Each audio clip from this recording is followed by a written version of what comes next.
Sa pong mapagpalang araw sa inyo mga katusok, ngayon po ay gagawa tayo ng all red roses. 60 pieces worth 300 SR. Yan po ang ating order ngayon. Ito po ay ireregalo niya sa kanyang special someone. Yan po ay tinusok na po natin sa floral foam na pinagkakapit po natin. Dalawang floral foam po ang ginamit natin para po maitusok natin yung 60 pieces ng pabilog. Yan po, alternate lang po yung ating dalawang tusok.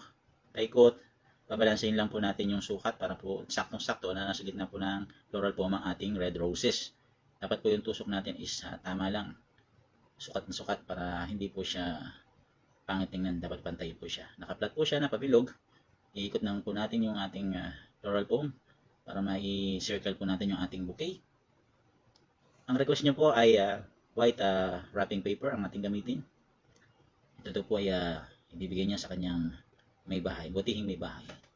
Diba? Sana all ganon. Sana all sweet. Sweet sa mahal. Yung talagang siya lang, wala nang iba. Di po ba? Dapat ganun lang mga lalaki. Hindi dapat pagtalikod ng asawa ay meron ng iba. Ay, mga kapitbahay, masama yun. Dapat be a good boy. Be a sweet lover.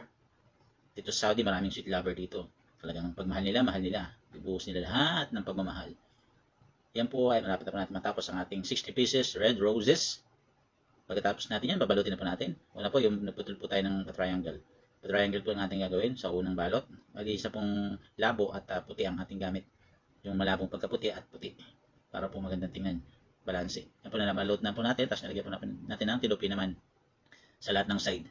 Paikot po yan hanggang sa makompleto natin. And then nalagyan po natin siya ng ribbon. Na red ribbon. Yan, malapit na po natin makompleto ang ating balot sa gilid. Natakpan na po natin yung floral foam sa baba.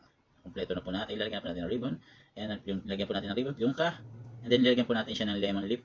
Sa mga side, 6 na lemon leaf po ang ginamit natin para magmukhang elegante naman yung ating bouquet. And then meron po siyang Arabic word na nilagay sa gitna. Yan po yung kanyang sweet message sa kanyang asawa.